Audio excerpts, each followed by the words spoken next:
stream, it don't matter what race or creed or color. You love this land and you're my brother. That anyway, you know I'm your stand. If you say you can't breathe, I'll show you we can. Ain't never gonna stop believing. We were born for freedom.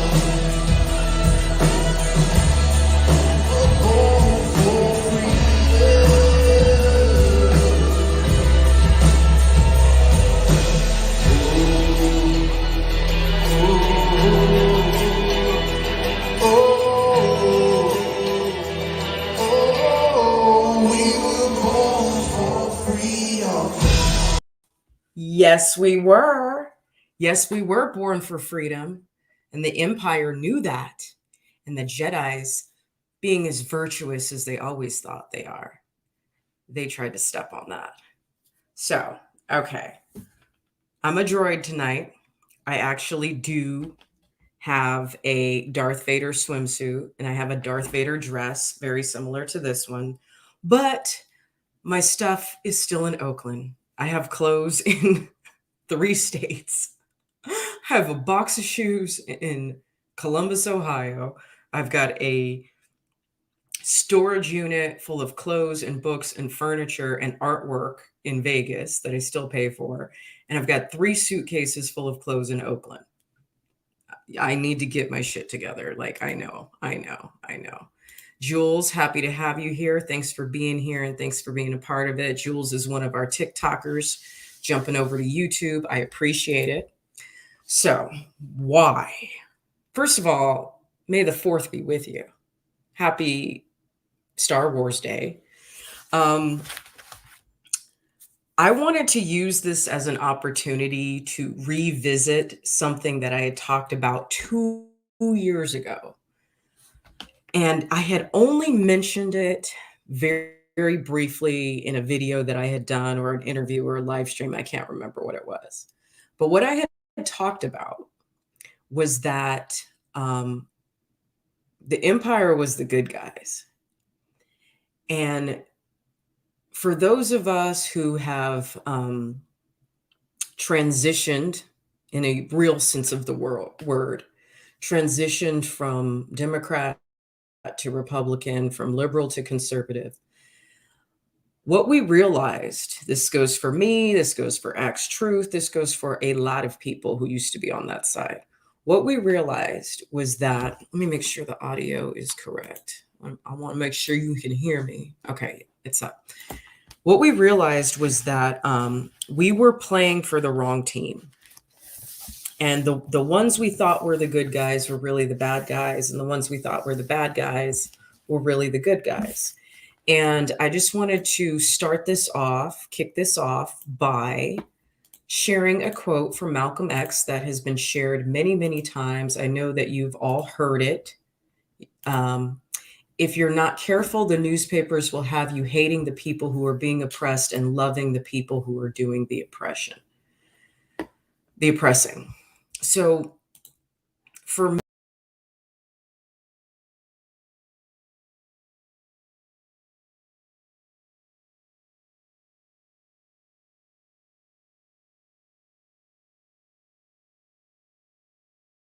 oops, y'all still here? Hey, Genuine in the house. I'm going to bring you on in just a little bit. What that means for me was that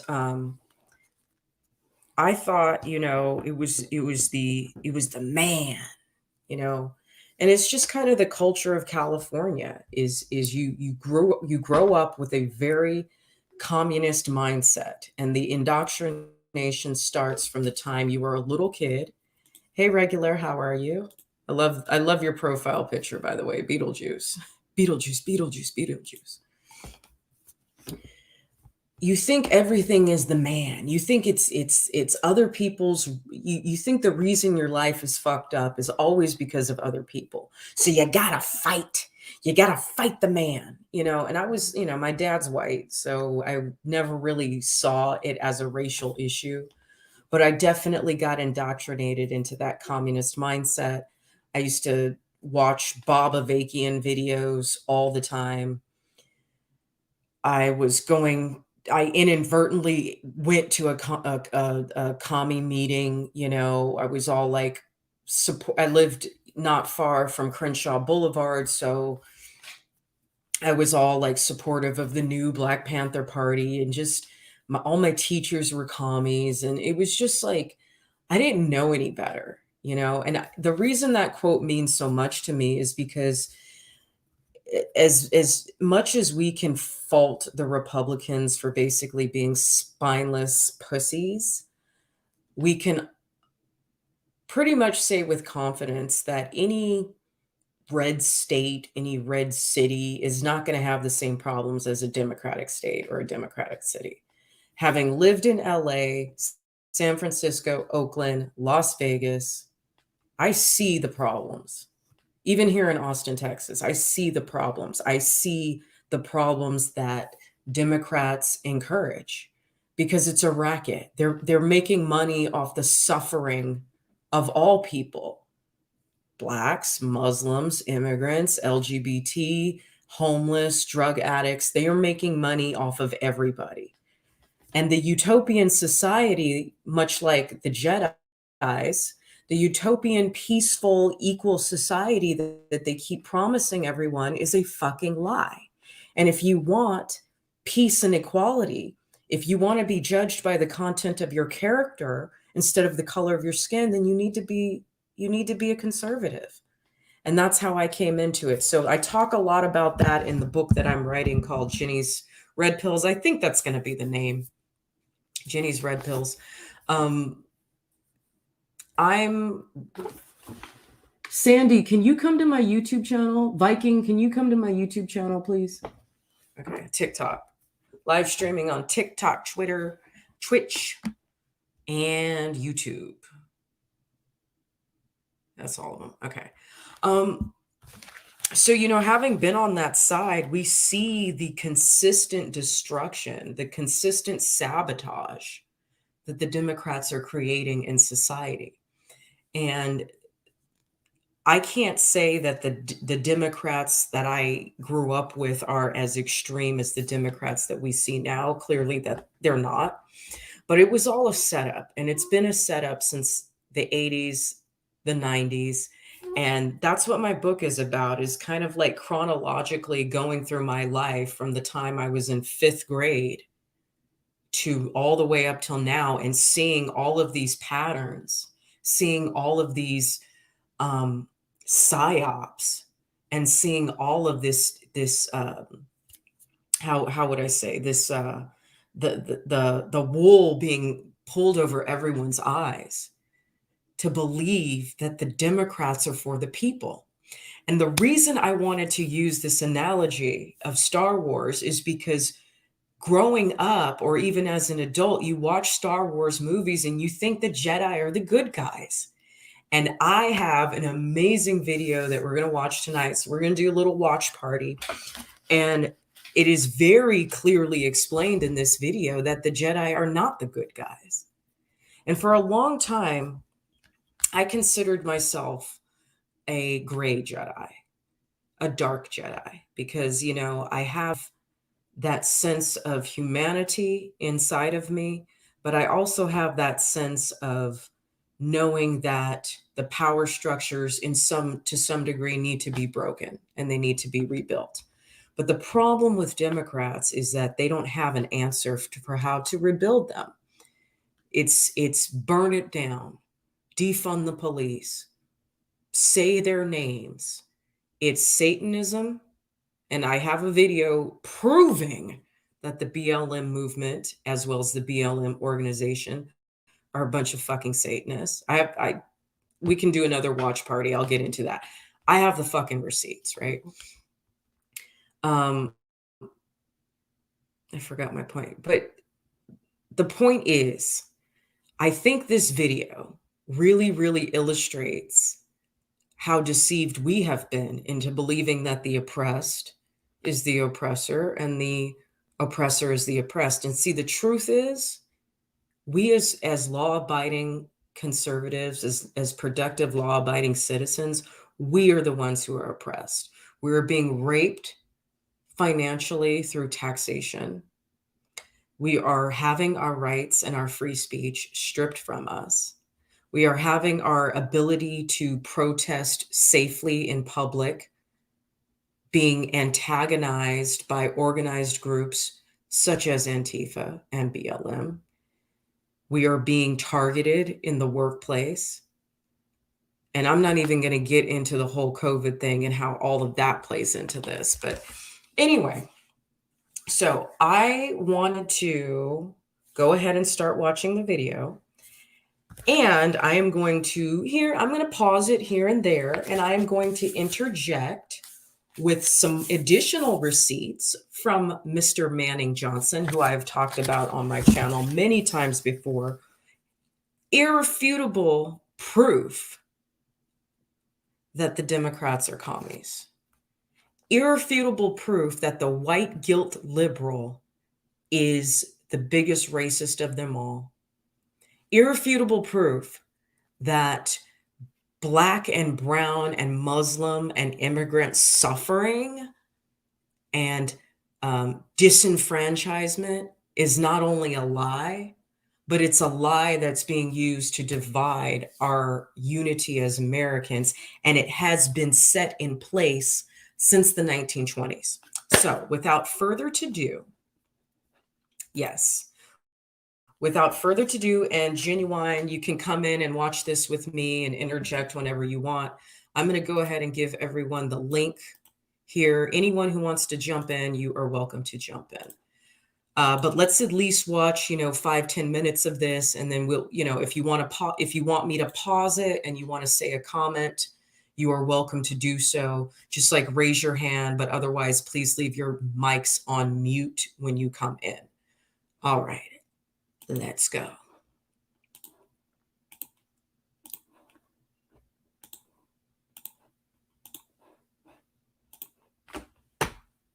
And yeah, I get it.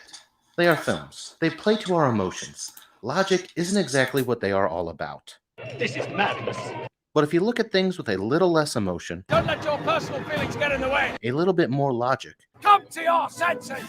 and a tiny spoonful of real-world events, That's right. you see it. You see it pretty clearly. You see that the Empire was right. And just to clarify things ahead of time, I am merely talking about the live-action, theatrically released films. No comic books, TV series, made-for-TV films, or novels. Just the films. And while the connection is implied, the First Order does not have a definitive connection to the Empire, and as such, will not be directly This game, you're not. referenced, for better or worse, in connection with the Empire. And your journey towards the dark side will be complete. Also, I am not implying that the Empire, Sith, or their associates are perfectly good. And I'm not saying the Jedi, Rebels, or their associates are perfectly evil. But each opposing force sits squarely on a spectrum, with the Empire leaning towards the morally justified side, and the Rebels and Jedi leaning more towards the warmongering, bloodthirsty child molester side. First and foremost, I'm going to start with an obvious point. What makes the Jedi so good? They call themselves the Peacekeepers of the Galaxy. We're keepers of the peace. But they are quite violent. In A New Hope, Obi-Wan makes the first blow against Vader. And in The Phantom Menace, Palpatine tells Darth Maul not to attack first.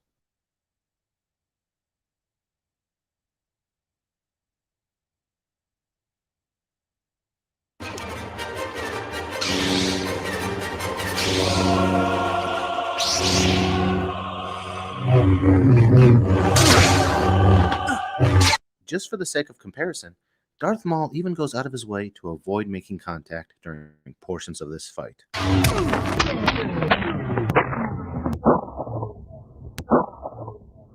But on a broader level, the Jedi actually maintained order for the sake of the Republic.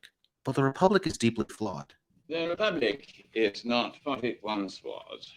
It has no interest in the common good. There is no interest in the common good. And is run by bureaucrats. The bureaucrats are in charge now. The same Republic also sits by idly as the Trade Federation lays siege to Naboo. A tragedy has occurred. Which started right here with the taxation of trade routes and has now engulfed our entire planet in the oppression of the Trade Federation. But looking at the Jedi on their own, I am at a loss for what is so righteous about them. At best, they are a part of the Republic's military, but then they are only as good as the Republic itself. At worst, they are a cult that brainwashes children at a very young age. Sound Anakin familiar? Skywalker was initially too old for the Jedi. He is to be trained then? No. He will not be trained. No. I have a whole ass video. Peace through religion. Hold on.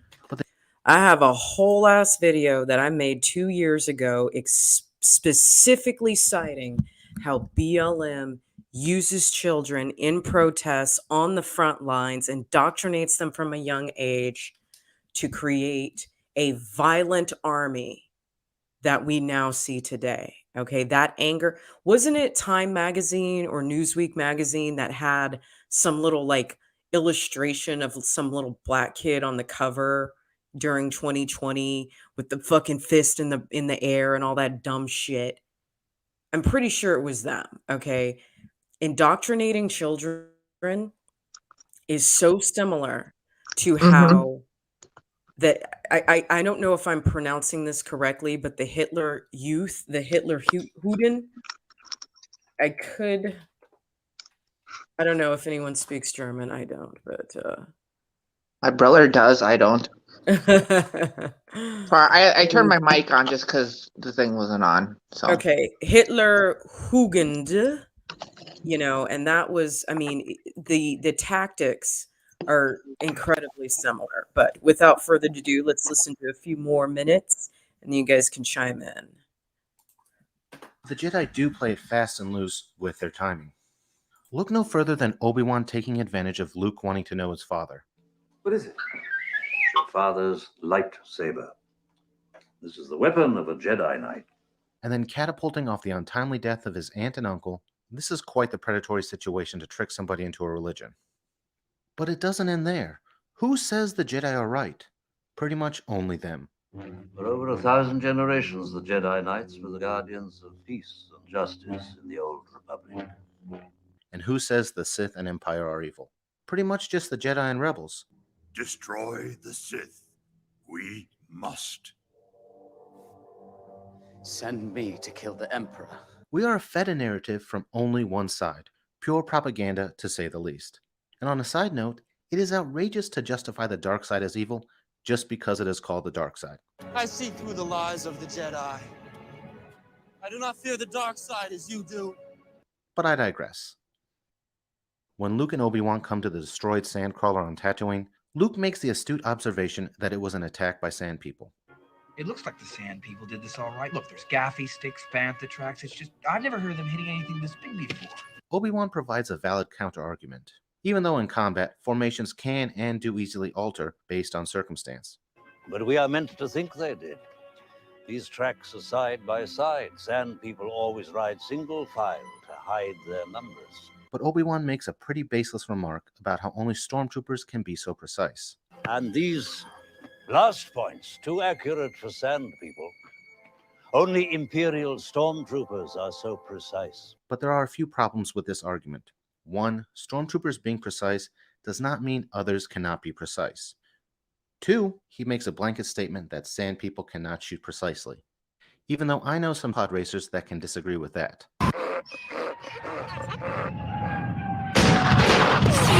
And three, Obi-Wan uses a lack of evidence to further his agenda instead of relying on true evidence. Does that sound familiar? But here's where things get interesting. Luke goes to see that his aunt and uncle have been killed. Burned to a crisp, by the way. Something that stormtroopers are never seen doing in any other encounters, which is odd. But even more odd, Luke returns to the sandcrawler and Obi-Wan begins the conversation as if he already knew they were dead. There's nothing you could have done, Luke, had you been there. You'd have been killed, too. Pretty ironic, if you ask me, that the last time Obi-Wan sees Anakin, he is burning to death and literally on fire.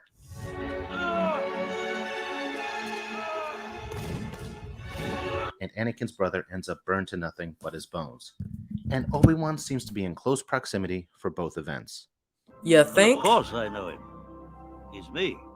I will continue this argument later on.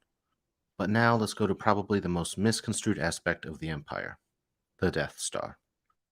The Death Star in itself is emphatic proof of the Empire being moral and anti-war. This is made obvious by the fact that the Death Star was already under construction during the end of Revenge of the Sith, and not ready until the events of Rogue One. It was under construction for over 20 years. For a military with the resources of an entire galaxy at its disposal, and a military that is dealing with a well-equipped rebellion,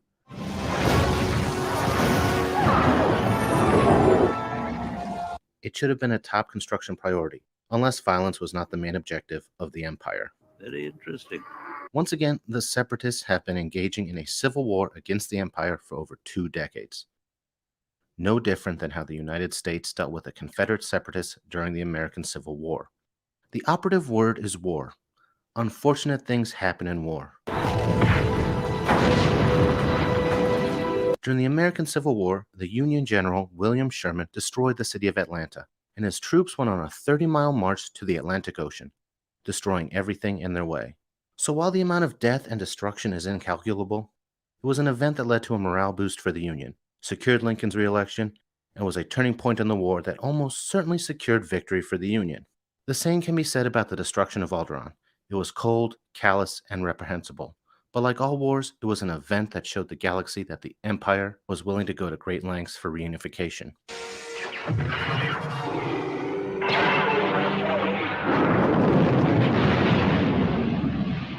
I feel a quote by America's greatest president, Abraham Lincoln, further emphasizes this point. I would save the Union. I would save it in the shortest way. The sooner the national authority can be restored, the nearer the Union will be to the Union as it was. And to address the Death Star more broadly, Tarkin made it very clear that the Death Star was to bring a swift end to the rebellion. With a weapon that will bring a swift end to the rebellion. A swift end to an already over 20-year war. Plus, Alderaan made the perfect target as it was both separatist and had a low population. I have chosen to test this station's destructive power on your home planet of Alderaan. Obi-Wan, while a clear antagonist of the Empire, was at the very least Force-sensitive. He remarked how he sensed the casualties of Alderaan as only in the millions. As if millions of voices were suddenly silenced. To dissect that statement even further, if there were 10 million or more people on Alderaan, then he would have said tens of millions. If there were more than 6 million people, he would have said over half a dozen million. If there were 2 million, he would have said a couple million. And if there were 3 to 5 million... Skewing the numbers that sound familiar? Numbers don't lie. How many blacks have been killed by cops? 2 million inhabitants. In 2015, 2016, 2017, 2018, 2019, 2020, 2021? Minimize civilian casualties. Skewed numbers. Swift end to the rebellion. It is clear that the Empire cautiously and responsibly chose a target of minimal casualties. Princess Leia, on the other hand, showed her true maniacal nature by being literally unfazed by the events. Yes, she was momentarily distraught that her planet, possessions, and loved ones were sacrificed in the name of peace to the...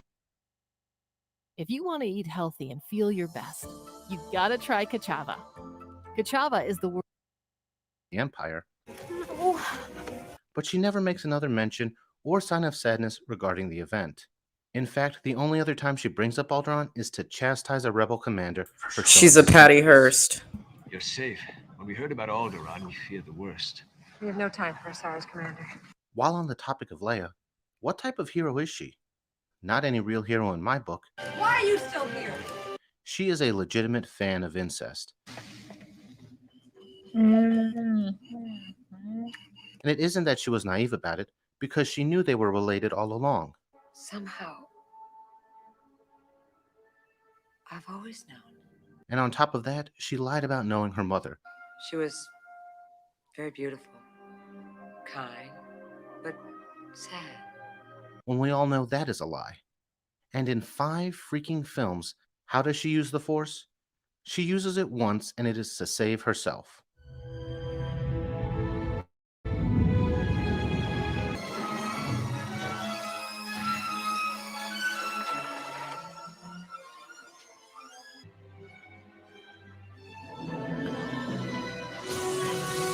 Also, she is a Force-damned adulterer. Look at her. She has the face and body of a goddess. And look at her mate. Quite an attractive guy, if I say so myself. Convenient. Now look at their kid.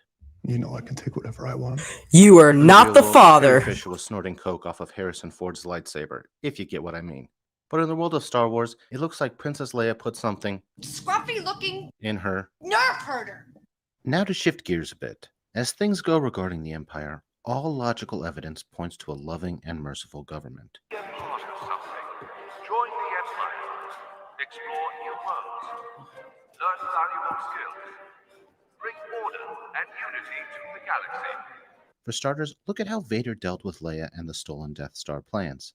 He commandeered the ship when destroying it would have been easier and still kept the plans away from the rebels. During the same encounter, at best, the stormtroopers provide suppressive fire, and things do not escalate until the bloodthirsty rebels make the first fatal shot. And let's keep in mind, the rebels stole the plans to the Death Star, a legitimate weapon of mass destruction. And much like how the real world wants to keep weapons of mass destruction out of the maniacal hands of North Korea, Iran, and Iraq under Saddam Hussein, the Galactic Empire wanted to keep that technology away from the warmongering rebels. Israel has them, Welcome though. to the peace and love of the Empire. They are job creators. These massive ships and space stations are not being built for free. As well as, let's be honest, there isn't much indication that life under the Empire is that bad after all. When I see the Empire, I see an Imperial shuttle parking a polite distance from Galen Erso's house. I see a gracious host standing to greet his guests. We would be honored if you would join us. I see the government outsourcing work to private citizens. There will be a substantial reward for the one who finds the Millennium Falcon. I see the government helping a youth get a job and an identity. What's your name, son? Hunt. What? Who are your people? I don't have people. I'm alone.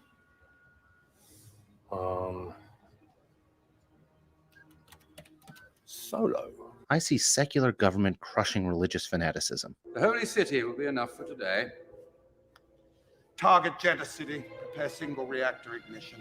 I see a stormtrooper guiding traffic. I see a garbage compactor not being used so a creature can live in it. I see a government that believes in smaller government. The rebellion will continue to gain support in the Imperial Senate. The Imperial Senate will no longer be of any concern to us. I have just received word that the Emperor has dissolved the Council permanently. The last remnants of the old Republic have been swept away. You guys can unmute yourselves for a second. I thought if you wanted to drop in any thoughts about what you've seen so far, that would be a good time. My question is, why does he have to ruin the movie? Yeah, it does ruin it. It does ruin it. But you know, like, no, Exactly. no. I never would have looked at it that way.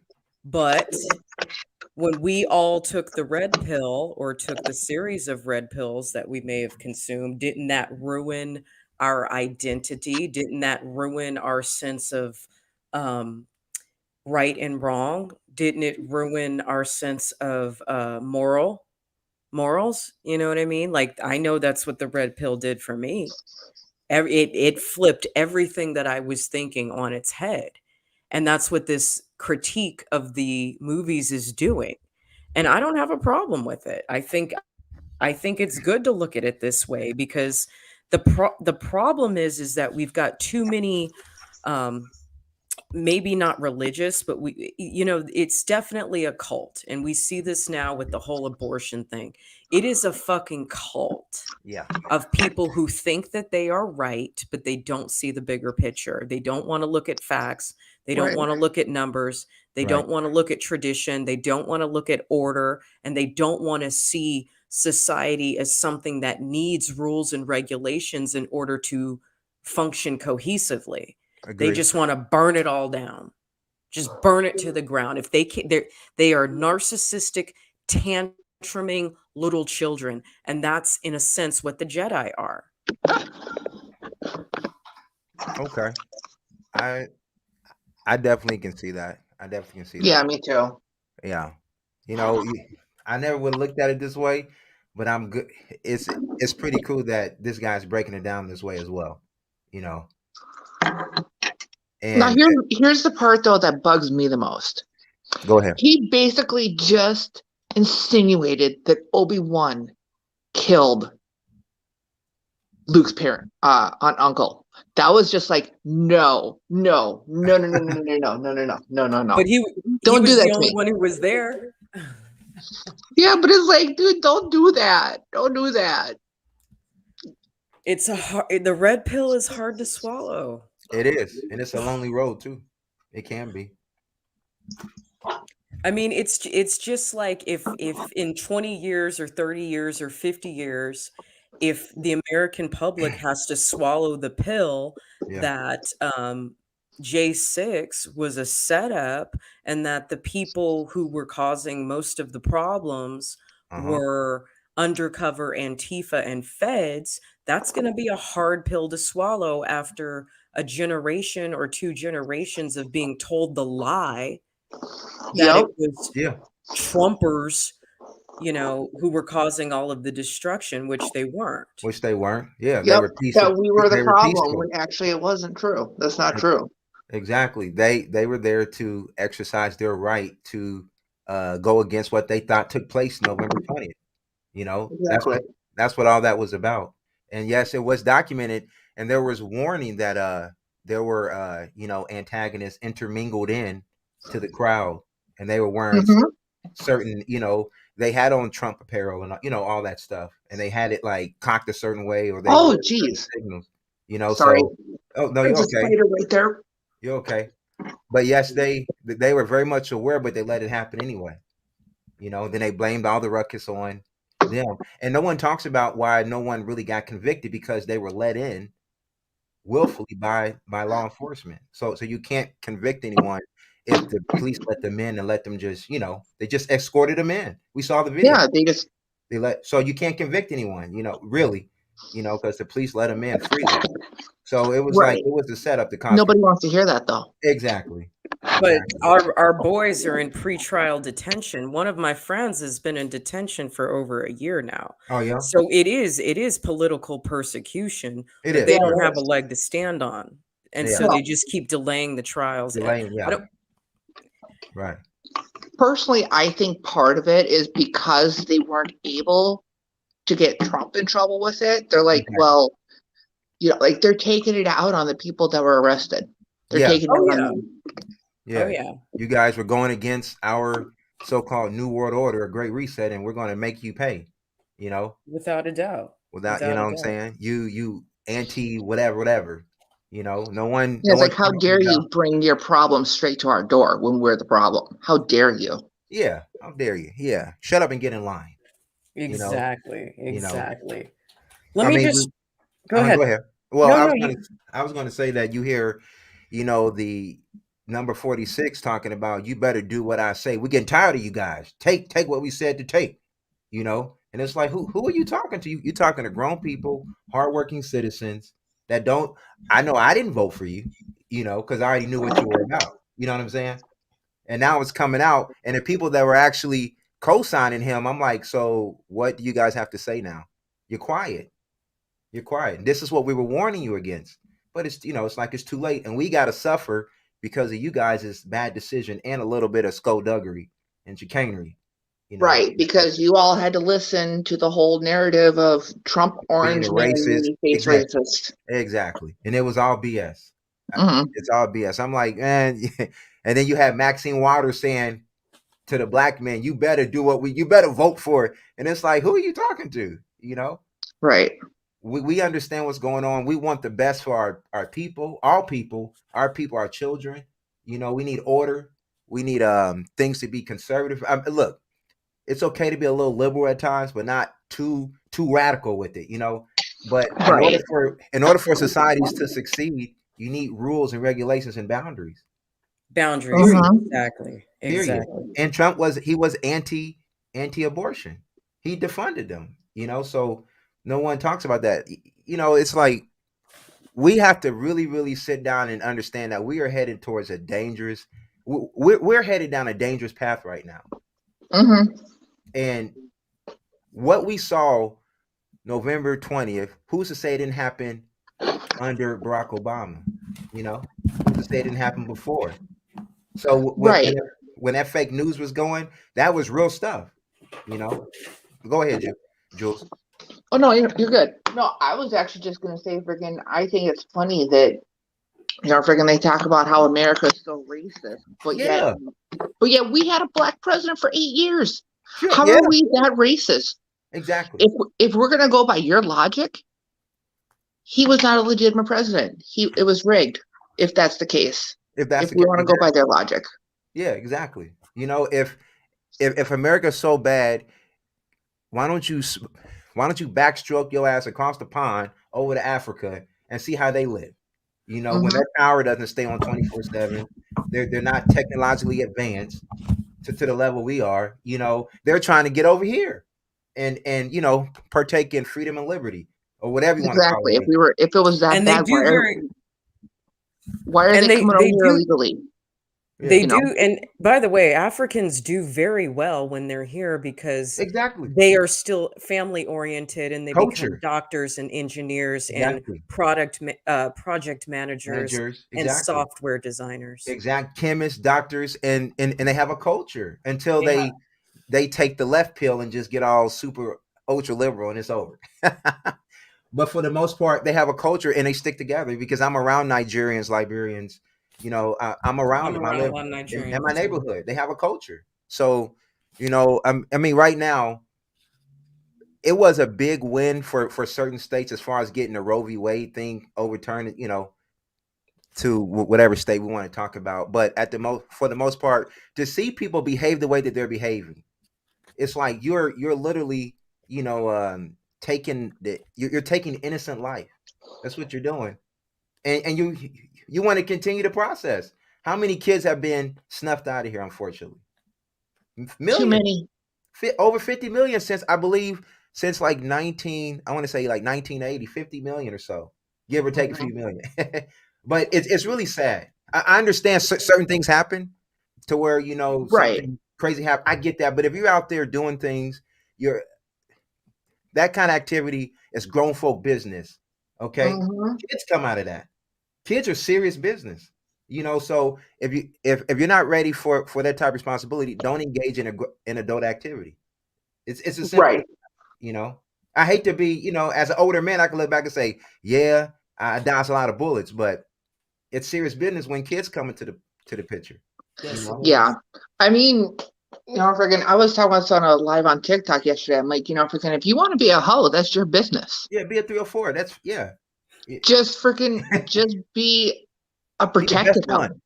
Just be a hoe that's protected. Yeah, exactly. Yeah. I mean, I'm not gonna lie, freaking, I've been pregnant twice because I didn't really use birth control. So you understood. Yeah, I understood the assignment. Yeah, you understood.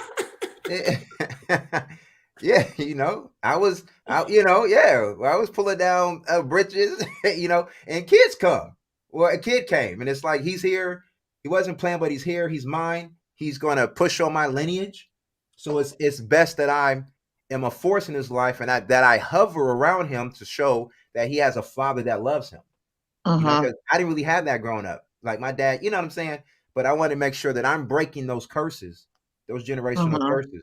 So he understands that, hey, I have a mom, a dad, and a stepdad. I have, these people love me. And I want the best for everybody. I want the best for my sisters. I want the best for Caucasians, Asians. It don't matter to me. I'm pro-life. I'm pro-marriage. I'm pro-relationships because I understand that's how communities grow. That's how societies grow. That's how money is spread, generational wealth. And I don't care if you're white, black. I don't give a damn. If you treat me with respect, I'm gonna treat you with respect, and I got your back. Period. And Right. to hear our people talk the way they talk, oh, it's racist and blah blah blah blah. It's like, no, stop it. You got to be a little bit more intelligent than that as an adult. We're not little children. Stop being deceived by this Right. bullshit. And nobody wants to hear about Margaret Sanger's views. Oh my God, yeah. And that Hillary Clinton said she admired the woman. Yeah, she said she was her mentor. No one talks about Joe Biden saying Robert Byrd, who was a Klansman, a Grand Wizard, giving eulogies. He taught me everything I know. I bet he did, Right. Joe Biden. Oh, but he was a changed man, though. It's okay though. He's a Democrat. Yeah. You want to know something? I was actually having a talk with one of my homegirls. She said, well, you know, Robert Byrd changed his mind when he was on his deathbed. I said, most people change their mind when they about to, you know. So how about all them kids that died at their hands, at the Dixiecrats, you know, now Democrats that actually started the KKK in the mid 1800s to persecute the Republicans who were blacks and whites that just wanted better for everybody, you know? So it's like, come on, man. Right. And then they talk about the party switch. It's like, no. Even after this so-called party switch, Democrats still believe non-whites are stupid and ignorant. Yeah. Because they treat them like it. And that goes to everything that I've been saying about my Patty Hearst theory, which I don't want to explain now, but I'll explain it later. This is where the white liberal becomes the most destructive and dangerous force in America.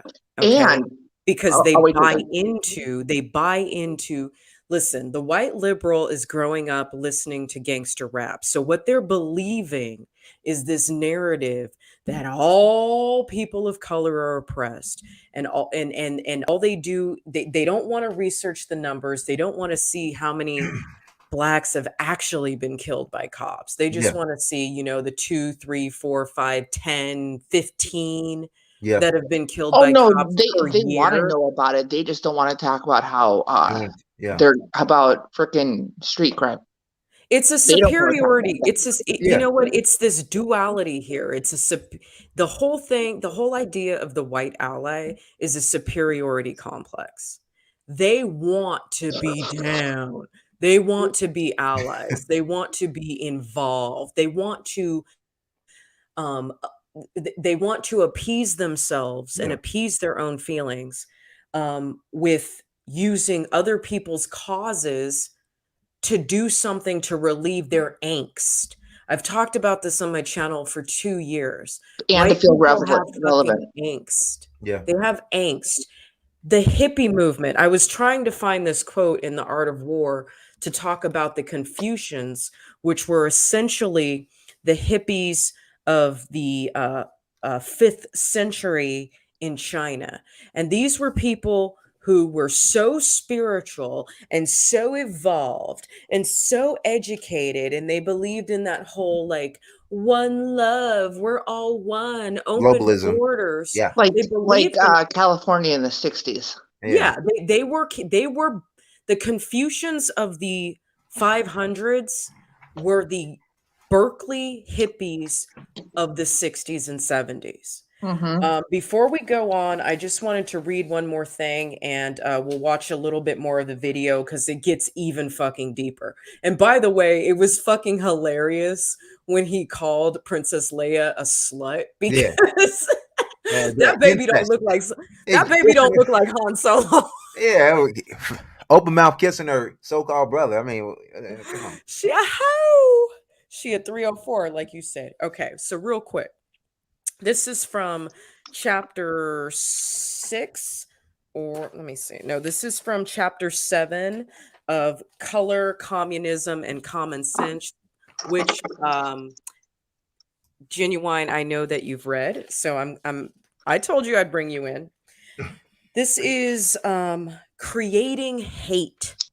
Creating hate. We're going to get into creating degeneracy later. Sure. But creating hate.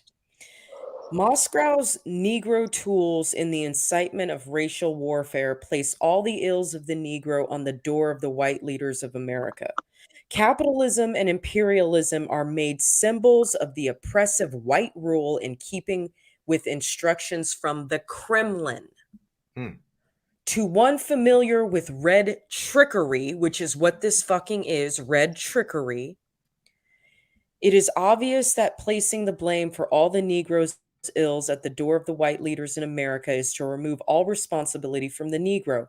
This tends to make the Negro, and I will insert, this also tends to make the white liberal feel sorry for himself. Let me also insert the LGBTQA LMNOP community as well. Alphabet Mafia. We're including everybody, okay? Feel sorry for themselves.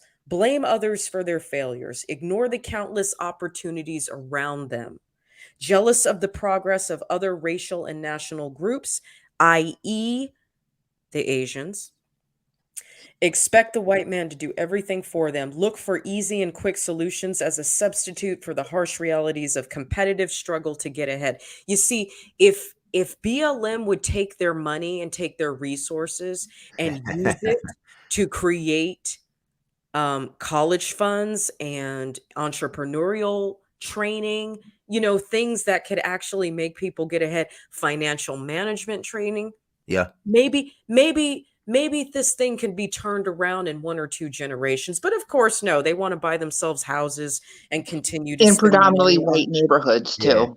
Yeah. whatever, Exactly. buying fireworks. And then Thank you, George retire. Soros. Right. The result is a persecution complex, a warped belief that the white man's prejudices, the white man's system, the white man's government is responsible for everything. Such a belief is a way the Reds planned it.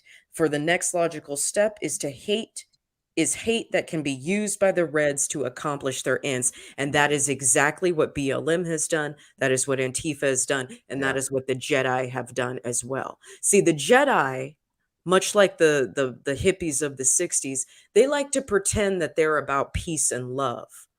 But we just saw Anarchy. Yeah. they're about anarchy. Yeah. Exactly. Yeah. Exactly. You guys want to watch a little bit more? Sure, go for it. Okay. Go ahead and mute your mics and we Okay. will get back into it. Possible. How will the Emperor maintain control without the bureaucracy? The regional governors now have direct control over their territories. I see the will of the people come to fruition as the empire is created by the democratically elected Senate and by definition is the will of the people. The Republic will be reorganized into the first galactic empire for a safe and secure society.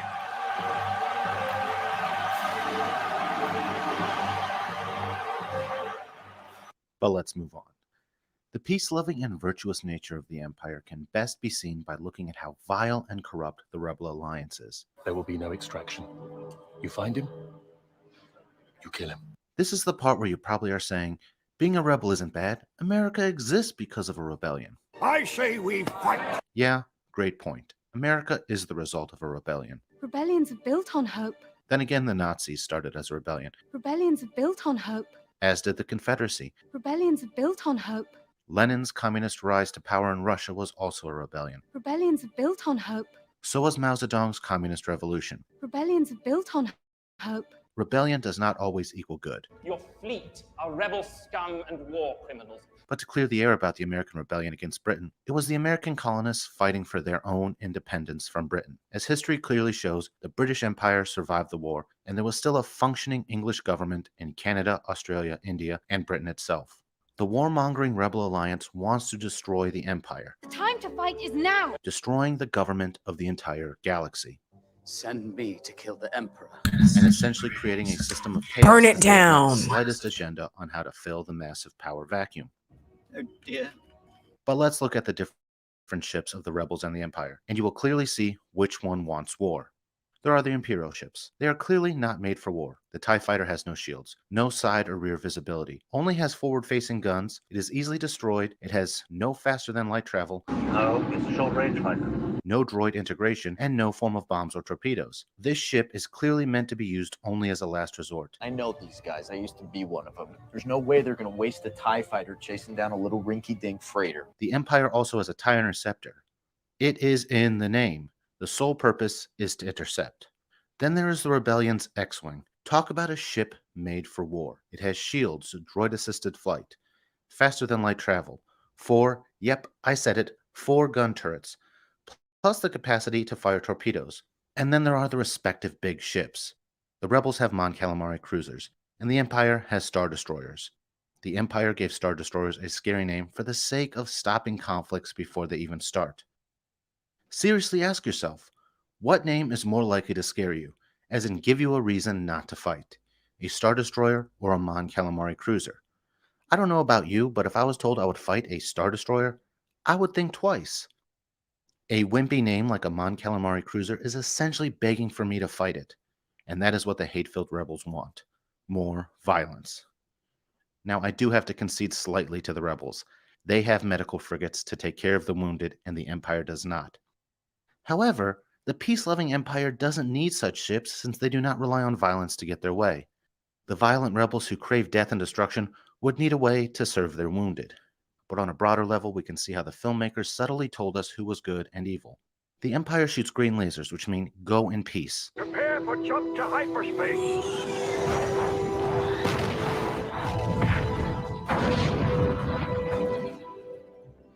While the rebels shoot red lasers, which means stop and die. Even looking at the lightsabers is further proof of this. In The Phantom Menace between Qui-Gon, Obi-Wan, and Darth Maul, the lightsabers provide the same subtle meaning, with Maul's saber coloring implying stop, stop, I do not want to hurt you, with the Jedi lightsaber subtly saying, I will fight you so hard that you will feel blue, and go and die. But the rebels are more than just their ships and sabers.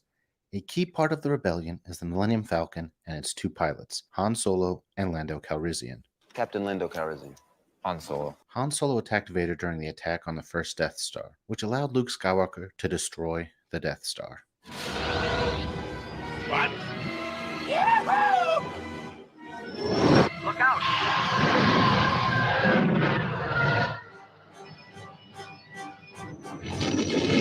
You're all clear, kid. Now let's blow this thing and go home. Han Solo is a truly vile person. You rebel scum. For no fault of his own, he was an orphaned thief on Corellia. I ran away, then I boosted their speeder. And in his moment of most need, the Empire was there to get him off of Corellia and even gave him a name. Approved. Proceed to transport ID 83 for the next.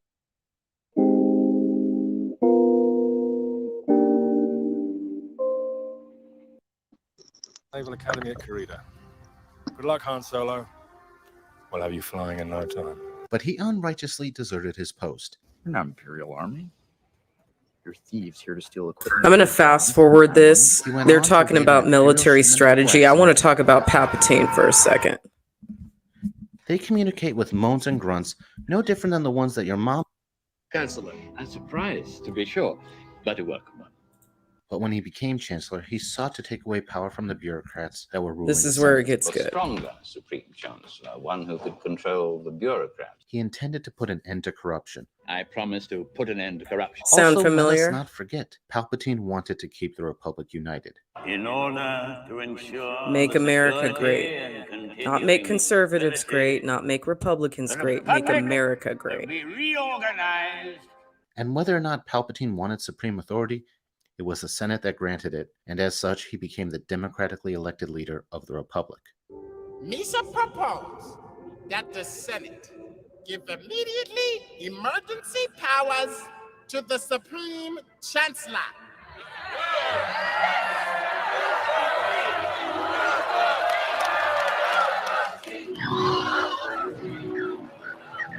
Furthermore, he was very clear about his love for democracy and the Republic.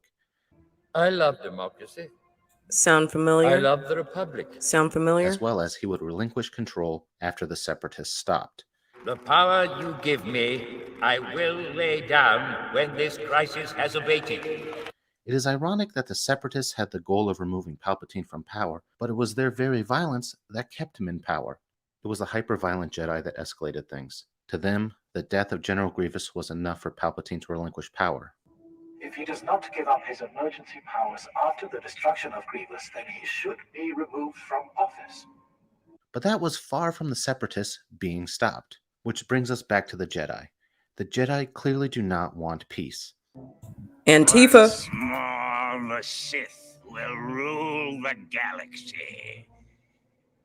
And we shall have as it would lead to an end of the Jedi being needed.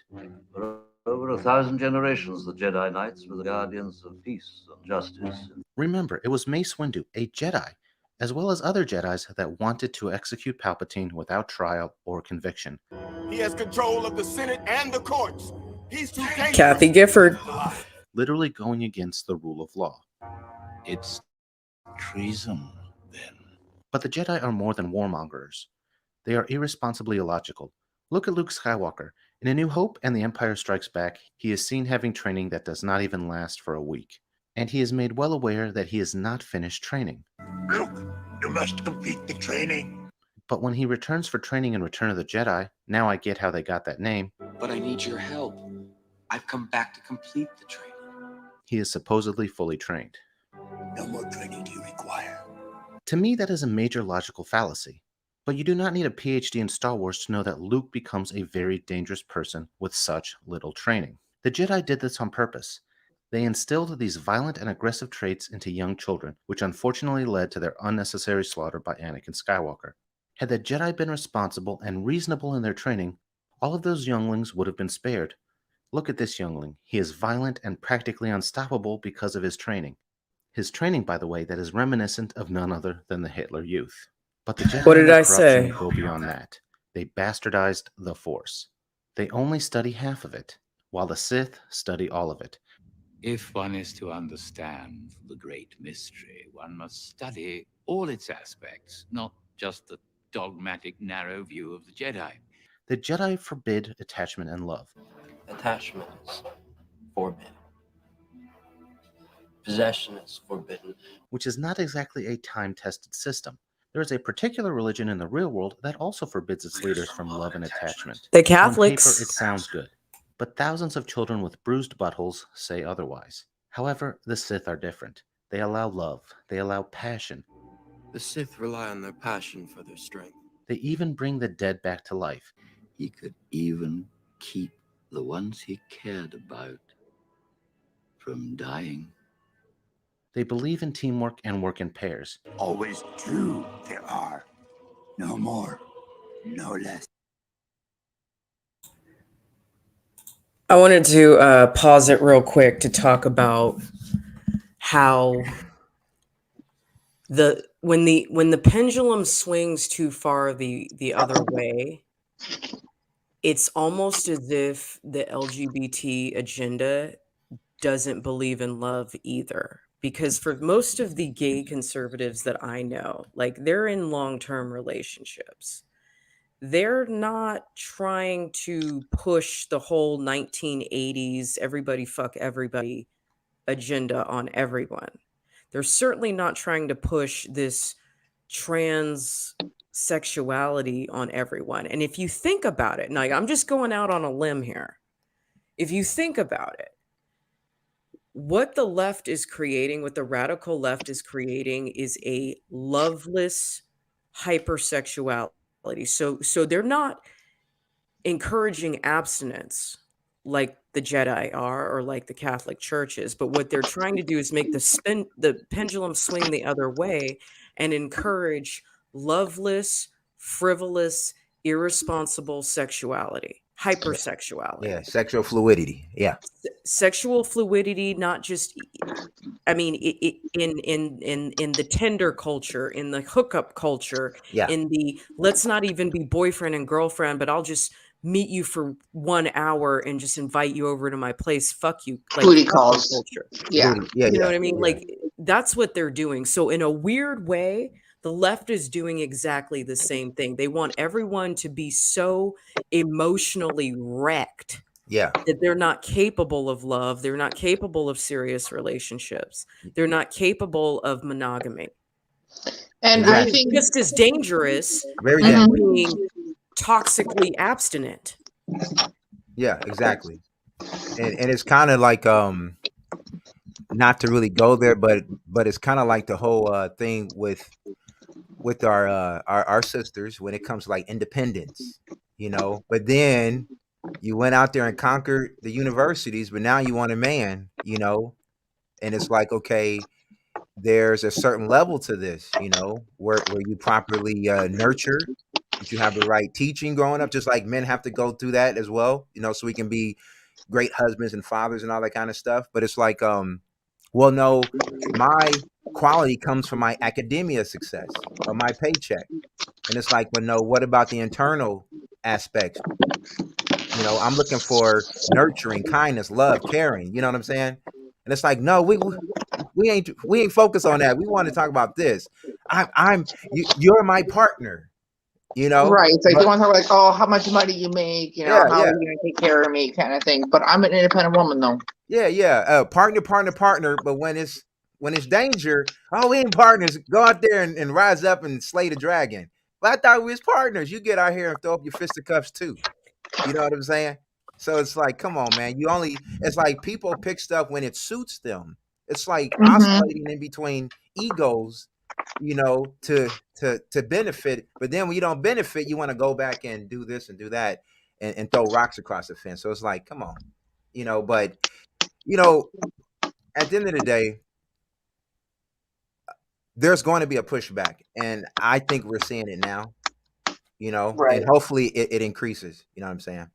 So that's all I got to I say hope about it does too. I hope that there is a pushback. I hope that there are enough young people who are able to acknowledge their biological and romantic needs Yeah. in life and recognize that feminism has done us all a great a disservice, great and disservice. Yes. and Genuine, you and I have known each other for 2 years. Like you know a little bit of my background and like Mhm. how much I've changed, Yeah.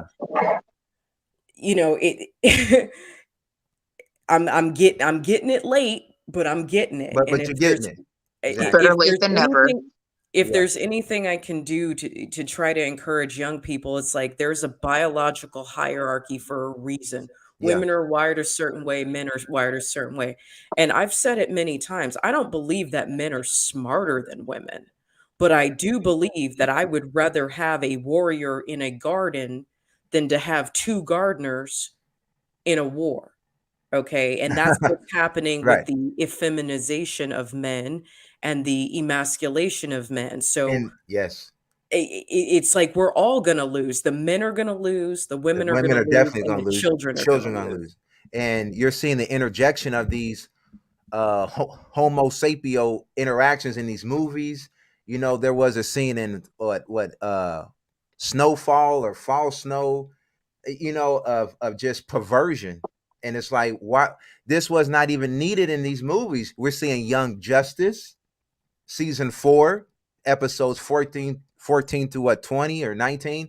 And it's like, why are you inserting this so that the youth can see this sexual degeneracy, to a degree? That's just, I love everybody, but I feel, it is what it is. But it's like, They're pushing it. They push it way too much. And it's like they're shoving it. Exactly. It's like, do what you want to do, but don't force it on our children, like CRT. All this stuff. It's like, what are you doing? These kids are too young. They're impressionable. If you put people together, they're gonna figure it out. They're gonna play together. Like kids, they don't know bigotry and prejudice and racism. They don't know that. They're just gonna play. No, it's taught. It's taught to them. Yeah. It's not natural. It's taught. It's taught, and it's like, come on, man. So we got to tread very, very carefully. It is unfortunate that we're living in a time where we gotta have our head on a swivel. You don't know what's liable to happen out here. I'm in Minnesota. You seeing stuff, people getting shot up. You got the gang members. It's like, what the hell is going on? What can you do but keep muddling through it like a boss? So it is what it is. And I think part of it is because I think this all originally started as just like an empowerment thing. Yeah. But it's gotten way out of hand. It went radical. Yeah. Yes. I'm all for look, I'm all for, I've been in engineering classes. I know there's sisters, women that, man, they run circles around dudes. Because intelligence is not subjective to genders. It's like anyone can be, it's a gift.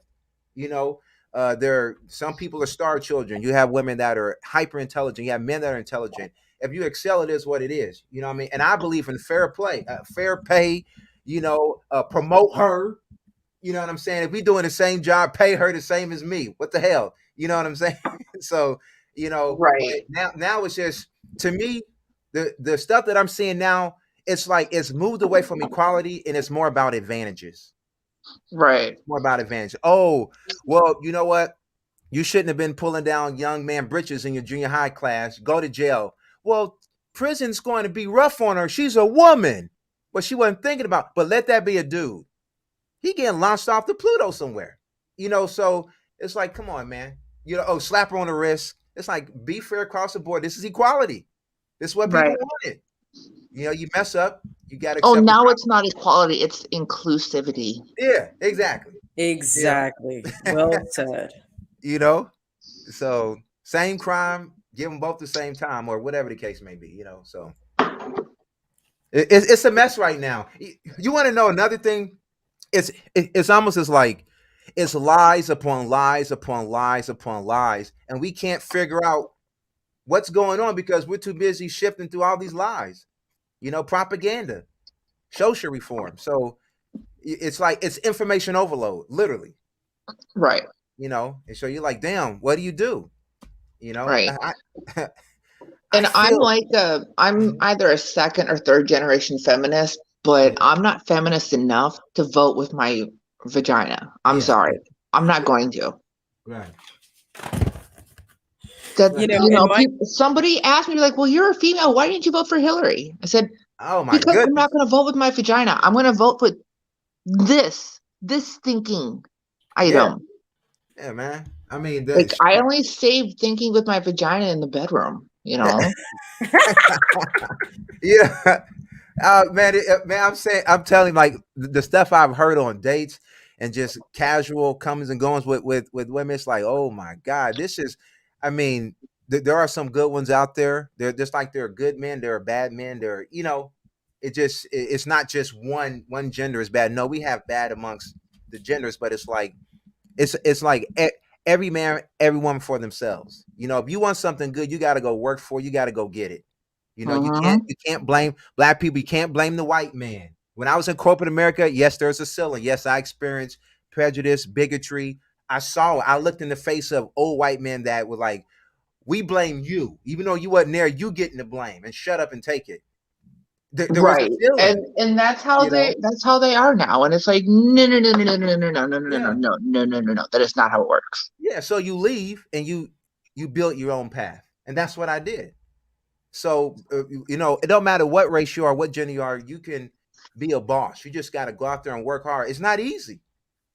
It's not Right. easy. It's not easy for anybody. And this Yeah. is one thing that, I can definitely say, I think there were times in my career where my gender or the color of my skin was Yeah. very off-putting to Yeah. me being, like you can't walk into a kitchen and act like Gordon Ramsay and get Gordon Ramsay respect. Results, right. And I'm sure if I was a 6'2" white man with, I didn't have tattoos when I first started my career, but and I'm a little bit ashamed to say this, but this is one of the reasons I got tattoos because I was tired of people questioning my talent level and my managerial skills. Yes. So I figured if I got this tattoo, maybe people wouldn't fucking second guess me so much. But let me say, this is the one thing that I always told myself.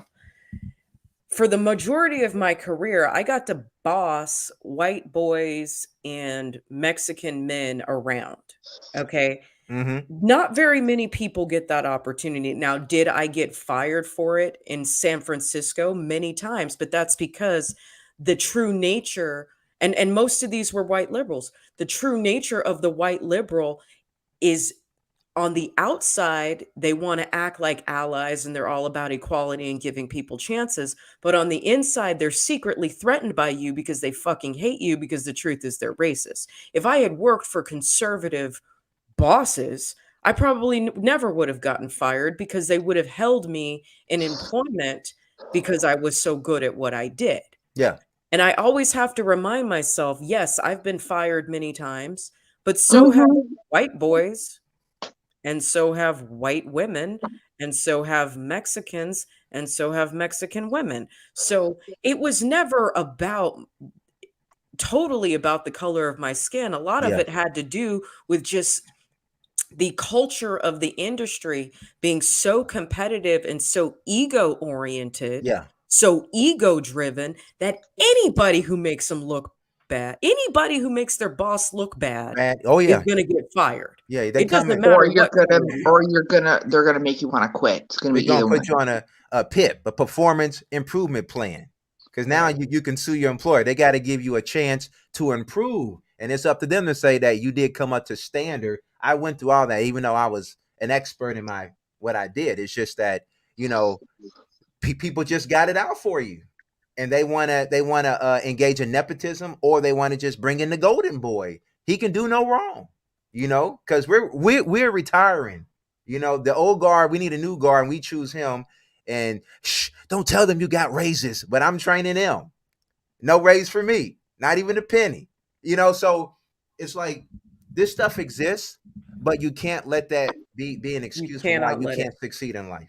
You cannot let it. And You by can't, the end you of know. my career, my last job in San Francisco, I know for a fact, because I had worked for everybody in San Francisco, everybody. I know for a fact I had to be the highest paid sous chef in the entire fucking city because I knew what everybody else was paying, and I knew how much money I was making. Plus, I got 5%. I got 5% ownership of the company. Now, this was before COVID, so obviously it all went to shit. Right. But at the time, I knew for a fact I was making more money than every single one of my white counterparts in every single restaurant because I knew every chef in San Francisco. I knew what they were making. I say that with full confidence. Let me go ahead and wrap this up. I wanted to thank you guys for being here, especially you, Genuine, because Not a problem. it's been a long time since we talked. Like It's been a while, you few know. years. You know how commie too, you know, they'll put you in timeout. You say something, it's a wrap. So yeah, you know, but I've been here. I had to take the video. You know how it is. So, but I'm back though. You know what I'm saying? So yeah. But if you got a Cash App link, Red, go ahead and drop it so I can support the platform as well. You know what I mean? So Oh, well, I'll thank send you a you. little bit of paper. Yeah, for sure, man. We gotta Oh, support thank each you. other. Yeah.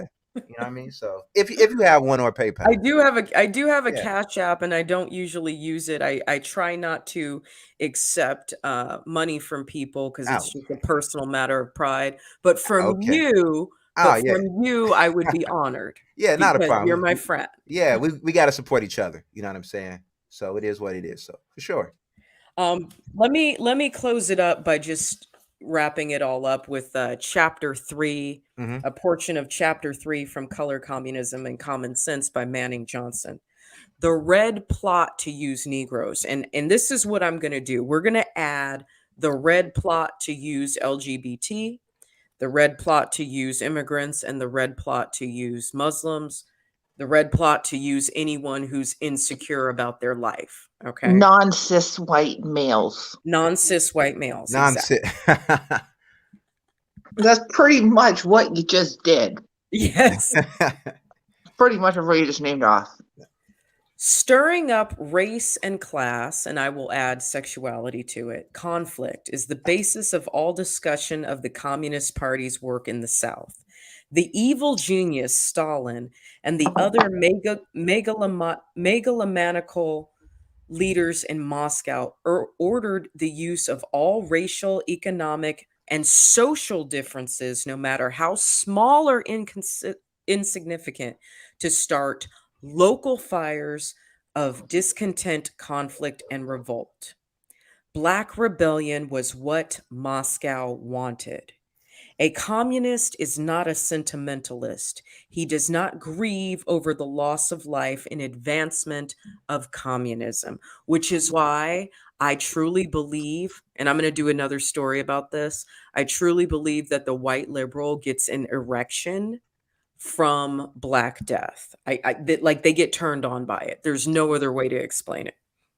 The plot to use Negroes as the spearhead or as expendables was concocted by Stalin in 1920 fucking 8. Huh. And that's all I want to say about this. And the point is, I'm trying to teach people that this whole division, it's nothing new, and it's not the remnants of slavery that is Right. causing division. It was an entire force, a red plan, a Yeah. red strategy to take down this country by using blacks and then using White. Muslims, Yeah. Muslims, Mm-hmm. using immigrants, Yeah. using LGBT, and Mhm. now basically using anybody who was growing up without a father and who has angst and anger, Yeah. using anybody they can to take down this country. And that is exactly what the Jedi do.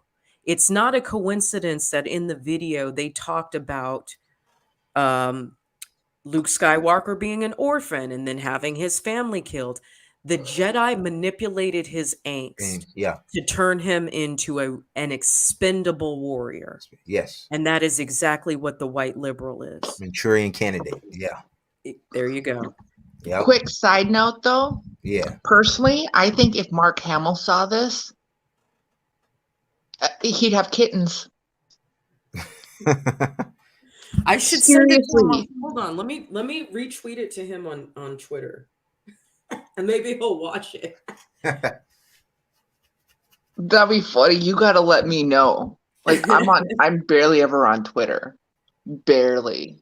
But yeah, you gotta let me know if he says anything. A lot of people left Twitter, and a lot of people are finally starting to come back. I never stopped using my Twitter channel, but I wasn't active on it for about the last year and a half since the election. Yeah. However, now that my engagement is starting to pick up again, I am back on it. And Twitter used to be fun. Twitter used to be the place where you could find any reporter, any celebrity, anybody you wanted to find and start a fight. Like, it was the octagon of arguments, and it used to be fun.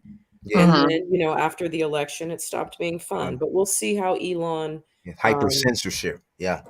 we'll see how Elon handles things, and hopefully it'll be good. Let me retweet to, let's see, is Mark Hamill on here? Yeah, he's on there. Oh, he got a check mark.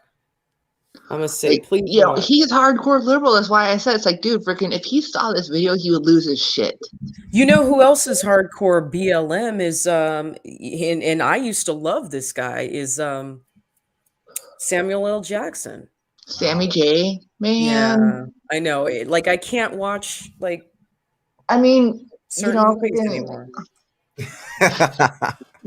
If you're, I have no problem if you're all for, saying Black Lives Matter, but I've had people get pissed off at me when I say all Black Lives Matter. I've had people get pissed off at me when I say that. Yeah. Man. Yeah. I say all lives. I say baby lives.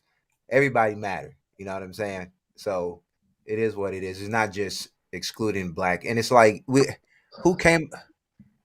I still don't get the slogan to this day, to be honest. It's just really to appeal to people's sensibility, their emotions, and to get them all messed up. The number one way to get a simple-minded black person in their feelings is to throw the race card in the mix. Because they're uneducated, they're ignorant in certain categories when it comes to stuff, and they don't know what to do but just say, well, it's slavery and blah blah blah, and it's like, stop. So I don't even engage in those back and forths with them. It's pointless. Oh, I know. I still like to piss them off though by saying it, because they're like, what do you mean by that? What do you mean by that? Doesn't it mean Black Lives Matter? I'm like, no, all Black Lives Matter mean all black babies, all black conservatives. Yeah. All black police officers. Everybody. Yeah. Clarence Thomas. Exactly. Let me go ahead and wrap it up. Okay. Clue wanted you, Genuine, to drop a link to your channel. If you want to put it in the private chat, I will repost it. Not a problem. And then last but not least, I just wanted to close with this. When it comes to Star Wars, I want everyone to understand, and I just now came to this epiphany today. It's not a coincidence that George Lucas is from Marin County. Marin County is the richest county, I believe, in California and possibly the entire United States. Marin County is where you drive into when you leave San Francisco and drive 2.2 miles across the Golden Gate Bridge. The immediate land right there is Marin County. Okay. It's not a coincidence that this person who has been such a he has been such an influence in pop culture as well as the science fiction community. It's not a coincidence that he has again desensitized us to the true nature of the Jedi. And I do also want to mention one more thing. He stole a lot of his concepts from Joseph Campbell. You guys Google Joseph Campbell. He is considered the father of mythology. I started studying Joseph Campbell when I was 18 years old. Genuine, I'm about to post it, copy and Appreciate paste. that. You have to understand it's not just about the story. It's not just about the actors. It's also about the creator. George Lucas is another elitist from Northern California. Mm-hmm. Yeah. Need I say more? And on that note, good night. Hold on. Did I get the right one? Oh, sorry. Copy. Banners. Hold on. Comments. Paste. There we go. Clue. No. That's the link to the StreamYard. Clue, I just posted this one. Okay. So everybody go follow Genuine. Old school friend. We met before the election. So Yeah. he's been in my life for a very long time. I have the utmost respect for you. Jules, thank you for being here and your Appreciate that. contribution. Nice to meet you, Jules. Yeah, Absolutely. you too. Jules is one of my longtime fans and friends from TikTok. I am always trying to incorporate my TikTok family into my YouTube family. There you You go. guys, this has been a lot of fun. Yeah. Hope you like the makeup. I thought it was Sure. fun. Please share it. Get your friends to watch it tomorrow. We didn't have a whole lot of viewers tonight, but that's okay. This is my legacy. And when I die, even if this is not still up on YouTube, it'll definitely be on Rumble. For sure. I know, right? All right, Red Pill. You have a great night. Good night, everybody. All right. Bye, Jules. You Yep, too. bye.